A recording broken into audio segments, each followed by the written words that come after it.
함께 하신 줄 믿습니다. 우리 옆 사람과 한번 이렇게 인사하겠습니다. 주님이 우리와 함께 하십니다. 주님이 우리를 돌보십니다.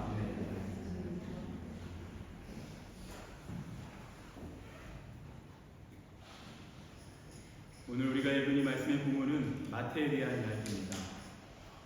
마태는 예수님의 12제자 중에 한 사람으로서 또한 중요한 것은 오늘 이 마태복음의 저자이기도 합니다.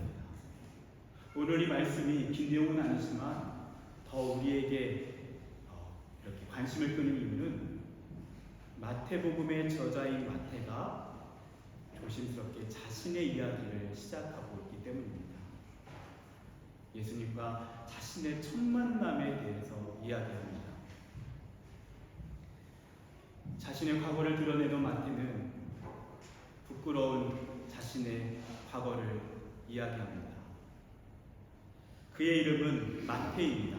마태라는 뜻은 하나님의 선물이라는 뜻입니다. 그런데 지금 그가 살아가는 삶의 모습은 하나님의 선물이 아니라 하나님의 수치입니다.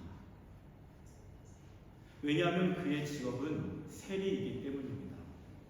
여러분, 세리라고 하는 이 직업은요, 오늘과는 전혀 다르게 그 당시에 사람들이 가장 혐오하는 사람들이었습니다. 오늘날 이렇게 그냥 세금을 거두는 그런 공무원이 아니라 그보다는 더 파렴치한 그의 삶을 담고 있습니다. 만약에 오늘날 우리의 상황으로 가져와서 좀 더 와닿는 직업을 얘기한다면 사채업자를 이야기할 수 있을 것입니다. 또는 친일 행각에 가담했던 파렴치한 공무원들을 이야기할 수 있을 것입니다. 또는 이 프랑스에 살고 있는 우리가 잘 알고 있는 비시 정부에 가담했던 민족의 배반자라고도 이야기할 수 있을 것입니다. 그 당시 이스라엘은 로마 제국의 식민 통치를 받고 있었습니다. 이 세리들은요, 로마를 위해서 세금을 거두는 일을 했습니다. 그래서 정해진 금액을 로마에 갖다 바치고 나면 나머지 다른 세금에 대해서는 온갖 말도 안 되는 이유를 붙여서 그 동족의 사람들로 하여금 세금을 내게 했고 본인의 주머니에 그것들을 채웠던 것입니다. 마치 사치업자들처럼 아주 파렴치하게 사람들의 돈을 앗아갔습니다. 그 당시에 세리는요, 창녀들과 동일한 취급을 받았습니다. 창녀들은 돈을 받고 몸을 팔았던 여성이라면 이 세리들은요, 돈을 위해서 자신의 양심과 영혼을 팔아넘긴 사람이었던 것입니다. 그들이 바로 이 세리였습니다. 그 당시에 인간 쓰레기라고 여겨지는 그런 부류의 사람이었습니다. 그가 마태였습니다.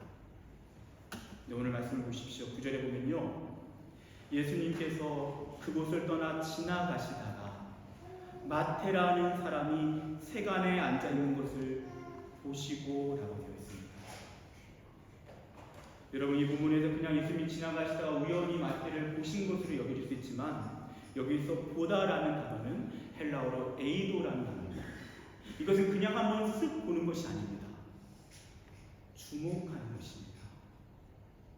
자세히 보는 것입니다. 관찰하는 것입니다. 예수님은요, 오늘 이 말씀 9절 바로 이전에 8절에 보면요, 많은 무리들에 휩싸여 계셨습니다. 많은 무리들이 이 기적과 치유를 일으키신 예수님을요, 그야말로 추종하며 슈퍼스타를 쫓는 것처럼 우르르 몰려다녔습니다. 그런데 그 예수님께서 바로 다음 절에 보면요, 한 사람을 주목하십니다. 여러분, 우리 주님이 왜 이렇게 좋은 분이냐면요, 그분은 한 사람 한 사람을 보십니다. 이 자리에 여러 우리 성도들이 앉아있죠. 우리 파리어럽게 많은 성도들이 있지만 예수님은요, 그냥 무리로 보지 않으세요. 한 사람 한 사람 보세요.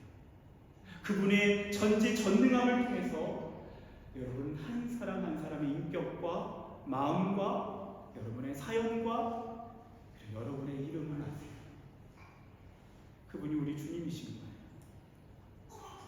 저는 이 주님의 마음을 잘 담고 있는 시험편을 좀 소개해 드리고 싶습니다. 정선종 시인의 방문객이라고 하는 시입니다. 사람이 온다는 건 실은 어마어마한 일이다. 그는 그의 과거와 현재와 그리고 그의 미래와 함께 오기 때문이다. 한 사람의 일생이 오기 때문이다. 부서지기 쉬운, 그래서 부서지기도 했을 마음이 오는 곳이다. 여러분 옆에 있는 사람을 한번 보십시오. 여러분 그냥 한 사람인 것 같지만 어마어마한 사람입니다. 그 한 사람은요, 과거와 현재와 미래와 함께 오는 한 사람입니다. 예수님은 우리를 그렇게 보시는 거예요. 우리를 피상적으로 대면하지 않으시고 우리를 A로, 우리를 주목하시고 깊은 관심을 가지시고 한 사람 한 사람을 인격적으로 바라보십니다. 우리 옆 사람에게 이렇게 한번 이야기해 주십시다. 당신은 어마어마한 사람입니다. 한번 이렇게 얘기해 주십시오. 당신은 어마어마한 사람입니다. 어마어마한 사람입니다. 여러분 마태가요, 세관에 앉아있는데 예수님은 그냥 세리 한 명, 그 당시에 사람들이 경멸하는 한 사람으로 보지 않으세요.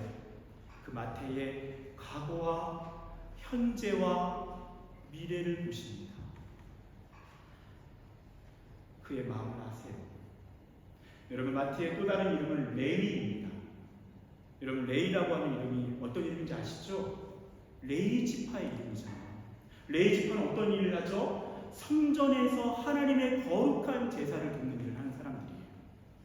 아버지가 이 마태가 태어났을 때 너는 레위 사람들처럼 하나님의 성전에서 거룩한 일을 하는 사람이 되었으면 좋겠다. 그래서 이름을 지어줬을 거예요. 근데 지금 마태가 자라서 앉아있는 곳은 어디라고요? 세관이에요. 그는 자신의 이름이 불려질 때마다 어쩌면 어마어마한 죄책감, 수치심이 가득했을 거예요. 내가 여기 앉아있으면 안 되는 사람인데, 나는 성전에 있어야 될 사람인데 나는 양심을 팔아먹고 이 세관에 앉아있구나. 나의 이름은 하나님의 선물인데 나는 하나님의 수치가 되어 살고 있구나. 그 모든 과거와 현재와 미래가 담겨있는 그 마태의 영혼을 주님은 주목하세요. 그리고 그에게 말을 거십니다. 뭐라고 말씀하시죠? 나를 따르라. 나를 따르라. 너가 나의 제자가 되었으면 좋겠구나. 사람들이 너를 혐오하고 인간 쓰레기 취급하지만 아니야. 나는 너를 잘 알아. 너의 그 마음의 진정성을 나는 알아. 너는 성전에서 하나님을 섬기고 싶지만 용기가 나지 않고 어떻게 해야 할지 몰라서 세간에 앉아있는 거지. 나는 너를 알고 있어. 내가 너를 도와줄 거야. 내가 너를 나의 제자로 부를 테니 나와 함께하자.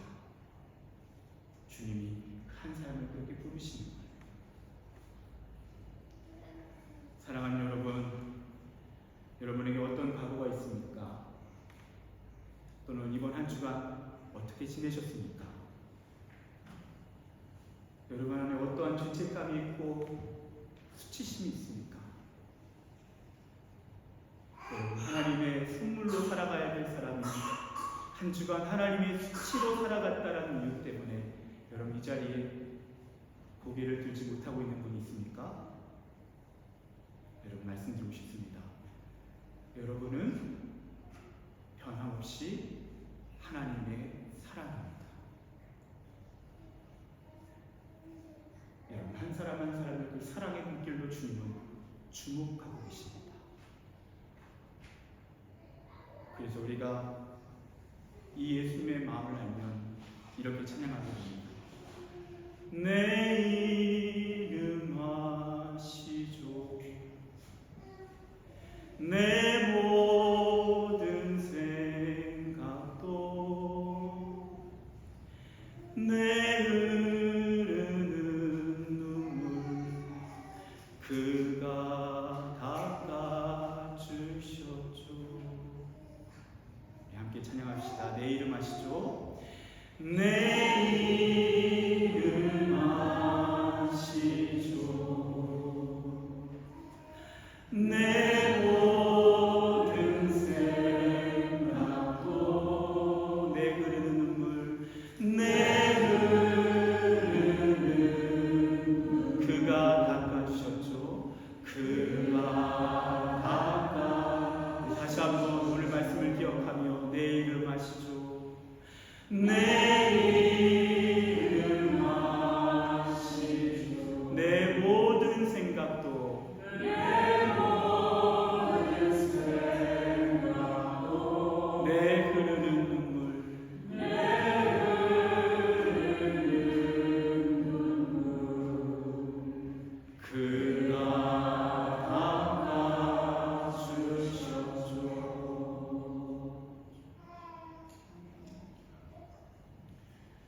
사랑하는 여러분, 주님은 여러분의 이름을 아십니다. 여러분의 생각을 아시고요, 여러분의 실패도 아시고요, 여러분의 아픔도 아십니다. 그 주님이 오늘 이 자리에 여러분을 기다리셨습니다. 그리고 참 잘했다, 그렇게 한 사람 한 사람을 사랑으로 주목하고 계심을 믿습니다. 그렇습니다. 주님은 모든 사람을 한 사람 한 사람으로 대하시고요, 한 사람 한 사람으로 주목하십니다. 그런데 여러분, 오늘 이 말씀을 보면요, 그 한 사람 한 사람을 예수님이 주목하시지만 그 예수님께서 더 가까이 하시는 사람은요, 소수입니다. 이 부분이 참 중요합니다. 예수님은 우리 모두를요 그 사랑으로 주목하고 계시는데 그 예수님께 더 가까이 오는 사람은요 몇 명 되지 않습니다. 여러분, 그 이유는 무엇일까요?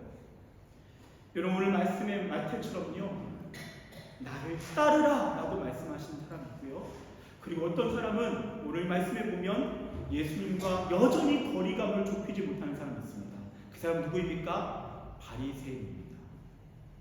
오늘 바리새인은요 예수님 앞에 화가 나 있습니다. 왜입니까? 예수님이 세리와 죄인들과 식사를 하기 때문입니다. 오늘 10절의 말씀을 보면요, 예수님이 음식을 잡수실 때라고 되어 있습니다. 예수님이 세리와 죄인들과 음식을 잡수셨다는 것인데 시제를 보면 미완료 시제로 되어 있습니다. 무슨 말이죠? 자주 그러셨다는 거예요. 항상 그렇게 세리와 죄인들과 어울려서 식사를 하셨다는 거예요. 그것이 도대체 어떤 의미일까요?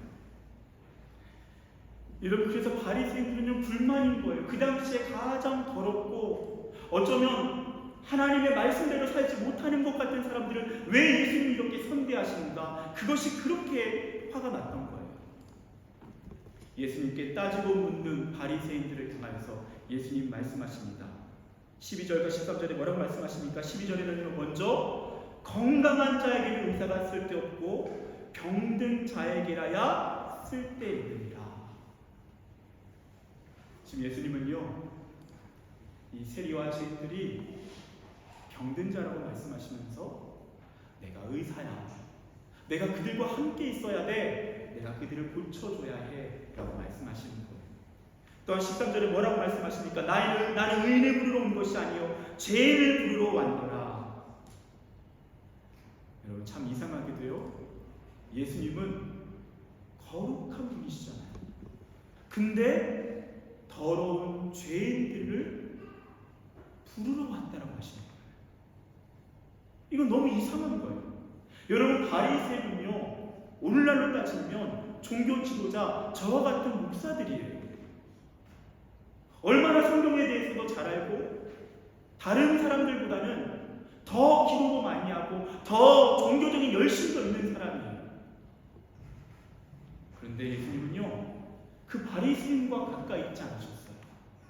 오히려 지저분하고 더럽게 여겨지는 세리와 죄인들과 더 가까이 계셨다는 거예요. 그러면서 뭐라고 말씀하십니까? 나는 의인을 부르러 오지 않았다. 나는 죄인을 부르러 왔다라고 말씀하시는 거예요. 참 이상하죠? 근데 여러분, 이게 이상하지 않아요. 왜 그럴까요? 오늘 이 말씀에서는요, 정말 중요한 영적인 원리를 담고 있어요. 그것은 무엇인가? 로마서 3장 23절, 모든 사람이 죄를 범하였음에 하나님의 영광에 이르지 못하더니. 무슨 말씀입니까? 거룩하신 예수 그리스도 앞에서는요, 그분은 빛이시기 때문에 우리의 모든 어둠은 적나라하게 드러나는 거예요. 그래서 아무리 그 사람이 종교적으로 훌륭하다 할지라도 예수 앞에 서면 우리는 죄인임을 인정할 수밖에 없습니다. 그렇다면 오늘 이 말씀이 의미하는 것은 굉장히 중요합니다.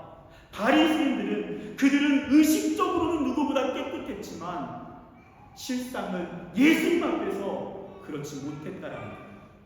반대로 세리와 죄인들은 그들 역시 죄인이었지만 그들은 오히려 예수님께 용납될 수 있는 사람이었다라는 거예요. 여러분, 그 차이가 도대체 무엇입니까?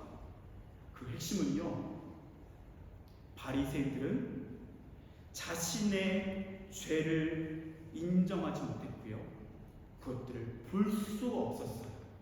그들의 종교적인 의식과 의무감과 나름대로의 성취감이 그들을 깨끗한 사람으로 착각하게 만들었어요. 근데 반대로 세리와 죄인은요, 마치 예수님 앞에 어린아이처럼, 예수님, 나는 너무 더러워요. 나는 당신 앞에 설 수 없는 죄인이에요. 예수님은 그 정직한 죄인을 한없이 품어주시는 거예요. 여러분, 이 자리에 우리는 어떤 사람입니까? 여러분, 이 시간 주님 앞에서 바리새인입니까? 아니면 죄인입니까?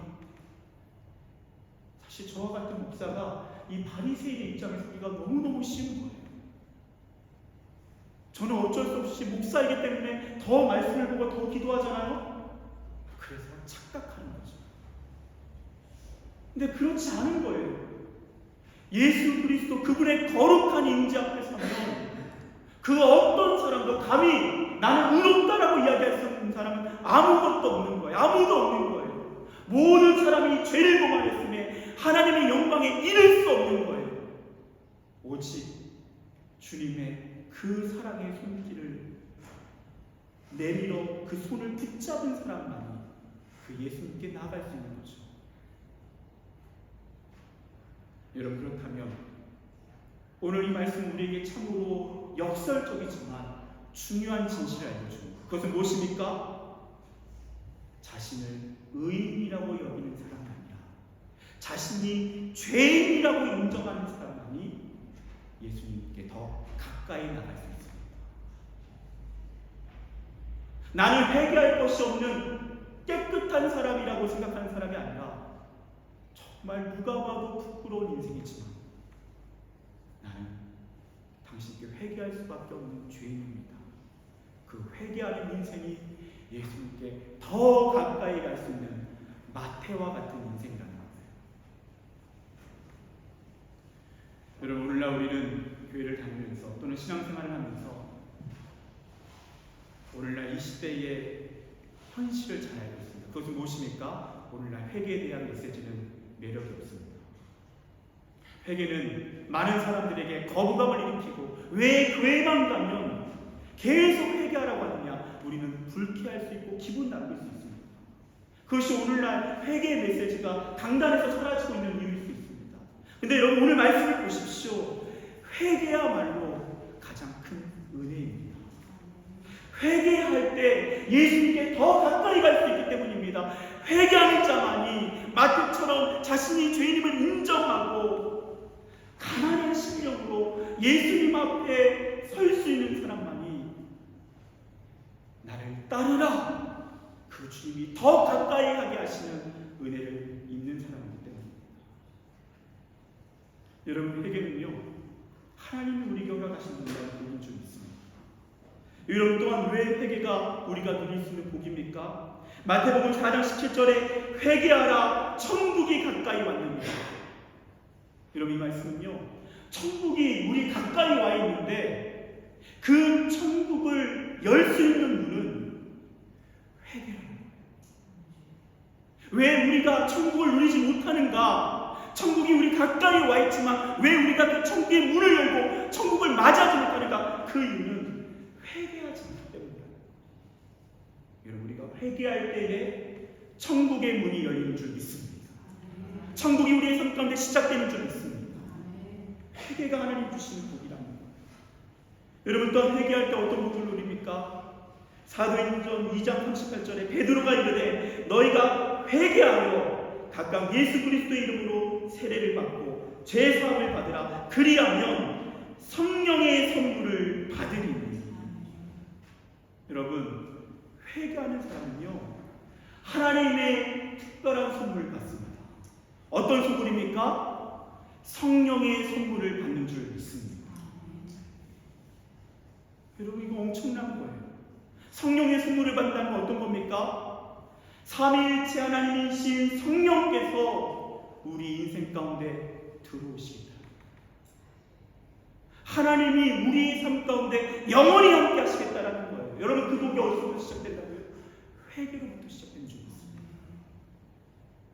여러분, 그 때문에요, 회개하라는 말씀은요, 우리에게 천국을 누리라는 말씀이고요, 회개하라는 말씀은요, 성령의 선물을 받으라라는 말씀인 줄 믿습니다. 여러분, 이 시간에 예수님께 더 가까이 가고 싶은 분이 있습니까? 이 시간 하나님 앞에서 정직하게 회개하십시오. 자신의 죄를 인정하고 그 주님 앞에서 정직하게 회개하십시오. 그 사람은 예수님이 더 가까이 해주십니다. 천국을 누립니다. 성령의 선물을 받습니다. 여러분, 저는 말씀을 마무리하면서 여러분, 그렇다면 왜 우리가 이 회개를 누리지 못하는가? 왜 우리가 이 회개를 하지 못하는가? 그 이유 중 하나가 실제적으로 회개할 수 있는 길을 모르기 때문인 것 같습니다. 여러분, 우리가 어떻게 회개할 수 있습니까? 여러분, 첫 번째로, 여러분, 회개는요, 후회가 아닙니다. 회개는 하나님 앞에서 거룩한 슬픔 가운데 나아가는 것입니다. 하나님 앞에서 가슴을 찢으면서 우리의 죄로 인한 상한 심령을 주님 앞에 드리는 시간입니다. 그래서 요엘서 2장 13절에 너희는 옷을 찢지 말고 마음을 찢고 너희 하나님 여호와께로 돌아올지어다. 가슴을 찢으며 주님께 돌아가는 시간, 그것이 회개의 시작입니다. 여러분, 다음으로 어떻게 회개합니까? 회개는 우리의 죄를 하나님 앞에서 정직하게 고백하는 것입니다. 입술을 열어서 고백하는 것입니다. 시인하는 것입니다. 요한일서 1장 9절에 만일 우리가 우리 죄를 자백하면 그는 미쁘시고 의로우사 우리 죄를 사하시며 우리를 모든 불의에서 깨끗하게 하실 것이요. 우리의 죄를 자백하는 것입니다. 그럼 어떻게 된다고요? 예수의 피로 우리를 깨끗게 하십니다. 여러분, 여기까지는 우리가 잘 알고 있는 것 같습니다. 여기까지도 참 중요합니다. 여러분, 마지막 한 가지 가장 중요한 것이 있습니다. 여러분, 진정한 회개는 회개에 합당한 열매를 맺는 것입니다. 마태복음 3장 8절에 그러므로 회개에 합당한 열매를 맺고. 여러분, 회개는요, 마음의 변화, 입술의 변화만이 아닙니다. 삶의 변화로 이어지는 것인 줄 믿습니다. 죄를 끊어버리는 것입니다. 잘못된 길에서 돌이켜서 그분이 원하시는 길을 향해 돌아가는 것입니다. 오늘 마태는요, 예수님의 나를 따르라, 따르라 명령하실 때 어떻게 했습니까? 그 자리에서 일어나 예수를 따랐습니다. 그 의미는요, 지금까지 그의 직업인 세리를 버리고 세간의 안정된 직장을 버리고 예수를 따랐다는 것입니다. 무슨 의미죠? 이제는 더 이상 이 죄된 자리, 세리의 인생을 살지 않겠습니다. 나의 물질적인 안정감도 내려놓겠습니다. 나는 당신의 제자입니다. 그것이 회개입니다. 여러분, 세리 삭개오도 마찬가지지 않습니까? 삭개오가 예수님을 만납니다. 그가 회개합니다. 어떻게 하죠? 지금까지 정직하게 벌지 않은 모든 돈에 대해서 제가 배로 보상을 했습니다. 진심 어리게 나의 이웃들에게 사과하겠습니다. 그리고 진정한 회개 열매를 맺고 예수의 뒤를 따르는 것입니다. 여러분, 이것이 진짜 회개입니다.